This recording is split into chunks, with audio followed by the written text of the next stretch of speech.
꾸준히 상승하던 나이스 D&B의 실적 상승세에 제동이 걸렸습니다. 나이스 D&B의 실적이 이대로 하락 전환하는 것인지 아니면 일시적으로 주춤하고 다시 반등세를 보일지 한번 자세히 살펴보겠습니다. 나이스 D&B는 글로벌 기업 정보, 신용인증, 거래처 관리 서비스를 제공하는 회사입니다. 나이스 D&B는 자회사인 나이스 D&R을 통해 중소기업 비즈니스 지원 사업과 전문 조사 및 리서치 사업도 함께 영위 중인데요. 각 사업 부문별 매출 비중을 살펴보면 신용인증 부문이 37%로 가장 높고 글로벌 기업 정보가 23%, 중소기업 비즈니스 지원 사업이 20%, 전문 조사 및 리서치 사업이 15%, 거래처 관리 서비스가 5%를 차지하고 있습니다. 최근 4개년도 실적 흐름을 살펴보면 2020년 매출과 영업이익은 각각 822억 원, 141억 원이었습니다. 이듬해인 2021년에는 887억 원, 169억 원으로 매출과 영업이익이 모두 증가합니다. 2022년에는 매출이 922억 원으로 증가한 데 반해 영업이익은 155억 원으로 감소하고 지난해에는 매출 879억 원, 영업이익 142억 원으로 매출과 영업이익이 모두 감소했습니다.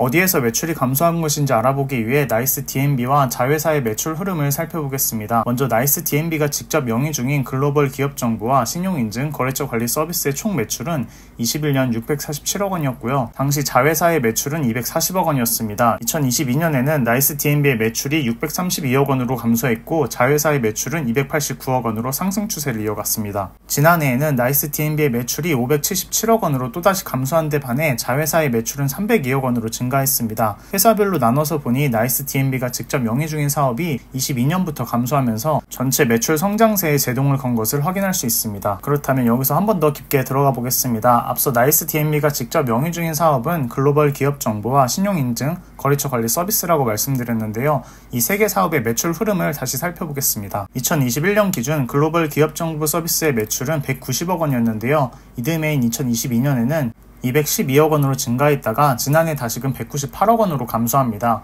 신용인증 부문의 경우 21년 400억의 매출을 달성했는데 이듬해인 21년에는 366억 원으로 감소했고 지난해에도 324억 원으로 매출 감소세가 이어지는 모습을 보였습니다. 마지막으로 거래처 관리 서비스 부문은 21년 57억 원에서 22년 54억 원, 23년 55억 원으로 50억 원 중반대에서 정체되는 모습을 보이고 있습니다. 이렇게 보면 나이스 D&B 실적 성장세에 제동을 건 직접적인 원인이 글로벌 기업 정보 부문과 신용인증 서비스임을 알 수 있습니다. 특히 2년 연속 매출이 역성장한 신용인증 부문에 주목할 필요가 있어 보입니다. 지금부터는 나이스 D&B의 실적 성장세의 발목을 잡고 있는 글로벌 기업 정보 부문과 신용인증 부문을 자세히 살펴보겠습니다. 나이스 D&B가 영위 중인 글로벌 기업 정보 사업은 말 그대로 해외 기업 정보를 국내에 제공하거나 국내 기업 정보를 해외에 제공하는 것을 말하는데요. 이 사업을 영위하려면 전 세계에 산재해 있는 해외 기업 정보를 직접 입수하고 조사 분석한 후 이를 평가하기 위한 세계적인 기업 정보 네트워크를 구축해야 합니다.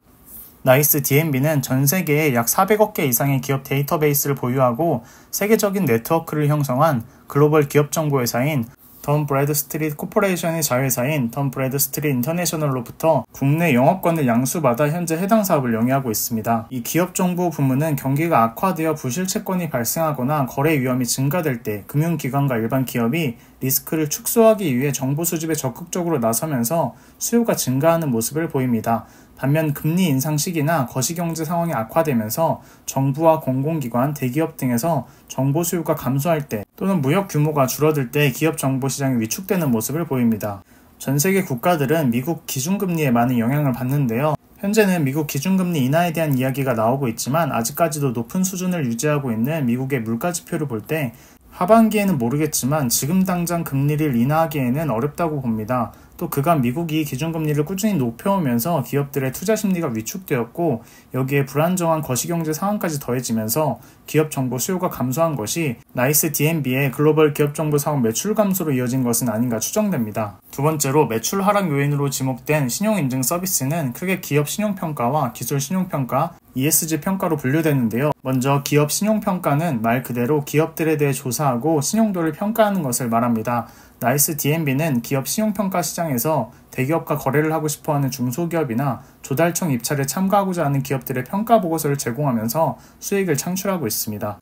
다음으로 기술신용평가는 TCB라고도 말하는데요. 이는 기술금융제도와 연관되어 있습니다. 여기서 말하는 기술금융제도는 기업이 보유하고 있는 기술력은 우수하나 신용등급이 낮아서 자금 조달에 어려움을 겪는 중소기업을 지원하기 위해 만들어진 제도입니다. 기업이 은행에서 대출을 받을 때 은행은 기업이 보유하고 있는 기술이 직접적인 수익을 창출할 수 있는지 확인한 후에 대출을 내주려고 합니다. 이때 나이스 DNB와 같은 기업 정보회사에 기술평가 보고서를 의뢰하는데요.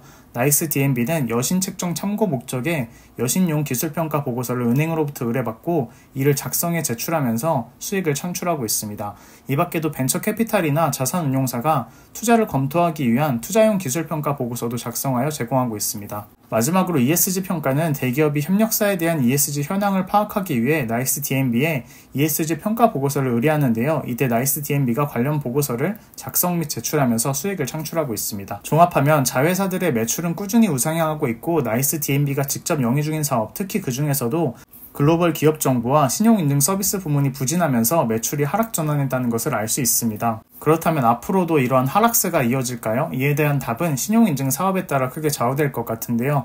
사실 나이스 DNB의 역대 매출 성장률과 수익성을 살펴보면 2010년 중후반때부터 크게 개선된 모습을 볼 수가 있는데요. 이는 2017년 기술신용평가 시장의 큰 손인 기술보증기금이 중기부 산하로 편입되면서 TCB 사업을 중단하게 되었고 이에 따라 나이스 DNB와 같은 민간 사업자들의 수혜가 커졌기 때문입니다. 문제는 앞으로인데요. 앞서 나이스 DNB는 여신책정 참고 목적의 여신용 기술평가 보고서를 은행으로부터 의뢰받아 이를 수행하면서 수익을 창출한다고 말씀드렸는데요. 과거에는 TCB 부문이 은행 각 지점에서 관리를 했는데 이게 최근 은행 본사로 넘어가면서 TCB 물량을 은행들이 대량으로 의뢰하기 시작했습니다.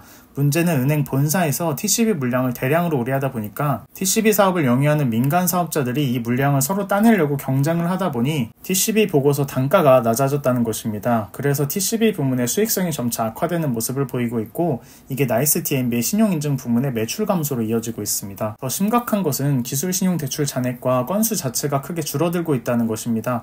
보통 TCB를 활용한 대출은 중소기업들이 많이 받는데요. 은행연합회 자료에 따르면 KB국민과 신한, 우리하나 등 국내 4대 은행의 기술신용 대출 건수가 지난 3월 34만 3천여 건으로 전년 대비 약 10만 3천여 건가량 줄어들었습니다. 대출 건수뿐만 아니라 규모도 감소했는데요. 지난해 3월 기술신용 대출 잔액은 173조 3천억 원가량 되었는데 올해 3월에는 152조 5천억 원으로 12% 정도 감소했습니다. 여기에 금융당국이 TCB 기준을 강화하려는 움직임을 보이면서 TCB 부문의 경쟁 심화 이슈가 당분간 지속될 가능성이 있습니다. 금융당국이 TCB 기준을 강화하려는 것은 그간 기술신용평가 자체가 허술하게 운영되었기 때문입니다. 특히 요건을 충족하지 못한 비기술기업에게도 후한 등급을 주면서 방만하게 운영된 사례가 많았다고 합니다. 따라서 나이스 DNB를 비롯한 신용인증 사업을 영위하는 회사들을 보유하고 계신 분들은 TCB 부문의 실적 악화 흐름이 당분간 이어질 수도 있으니 주의하시기 바라며 기업 정보 관련주를 보유하고 계시거나 신규로 매수하고자 하는 분들은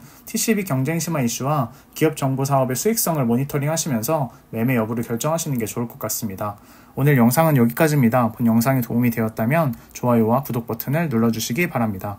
영상 속 자료들은 투자자의 증권 투자를 돕기 위해 배포되는 자료입니다. 영상 속 자료와 이미지, 영상에 대한 불법 복제 및 배포를 금합니다. 또한 본 채널과 영상에 수록된 내용들은 신뢰할 만한 정보 출처로부터 얻은 것이지만 본 채널은 자료의 정확성과 완전성을 보장하지는 않습니다. 따라서 상기의 자료와 영상은 어떠한 경우에도 구독자 및 시청자의 투자 결과와 관련된 법적 책임 소지에 대한 증빙으로 사용될 수 없음을 알려드립니다. 끝으로 모든 투자의 결정과 이에 대한 결과의 책임은 투자자 본인에게 있음을 알려드립니다.